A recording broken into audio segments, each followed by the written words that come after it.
வணக்கம். சென்னை மியாட் மருத்துவமனையில் அனுமதிக்கப்பட்டிருந்த தேமுதிக தலைவரும் நடிகருமான விஜயகாந்தின் மறைவு தமிழ் திரையுலகே சோகத்தில் ஆழ்த்தியுள்ளது.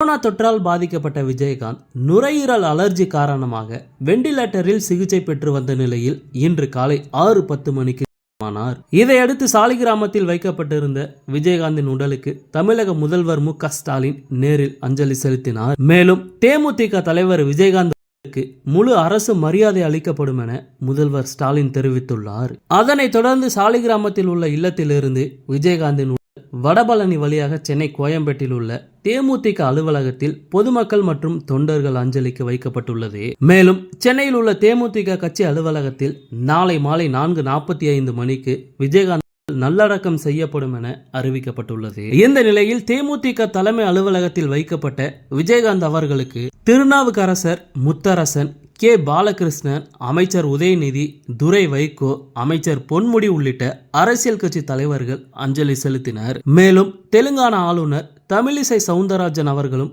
நேரில் சென்று அஞ்சலி செலுத்தினார். அதே போல தேமுதிக தலைமை அலுவலகத்தில் வைக்கப்பட்ட விஜயகாந்த் அவர்களுக்கு திரையுலகினர் அஞ்சலி செலுத்தி வருகிறார்கள். நடிகர் டி. ராஜேந்திரன், நடிகர் கவுண்டமணி, கவிஞர் வைரமுத்து, மன்சூர் அலிகான் உள்ளிட்ட திரையுலகினர் அஞ்சலி செலுத்தினர். இதைத் தொடர்ந்து திரை பிரபலங்கள் அஞ்சலி செலுத்தி வருகிறார்கள். அதே சமயம் கட்சி அலுவலகத்தில் வைக்கப்பட்டுள்ள தந்தையின் உடலை கண்டு மகன்கள் விஜயபாஸ்கரன், சண்முக பாண்டியன் ஆகியோர் கதறி அழுதனர். அது மட்டுமில்லாமல் விஜயகாந்த் முன்னிலையில் மகனை கட்டி அணைத்தபடி பிரேமலதா விஜயகாந்த் கதறி அழுதது காண்போரை கலங்க வைத்துள்ளது. இதற்கிடையே கோயம்பேட்டில் கேப்டன் விஜயகாந்த் உடலுக்கு அஞ்சலி செலுத்த ஆயிரக்கணக்கான பொதுமக்கள் குவிந்ததால் கட்டுப்படுத்த முடியாமல் போலீசார் திணறி வருகிறார்கள். மேலும் அமைச்சர் உதயநிதி ஸ்டாலின் சமூக வலைதள பக்கத்தில் தேசிய முற்போக்கு திராவிட கழகத்தின் நிறுவன தலைவர் கேப்டன் விஜயகாந்த் அவர்களின் மறைவை அடுத்து கோயம்பேட்டில் வைக்கப்பட்டிருந்த அவருடைய உடலுக்கு மரியாதை செய்தோம்.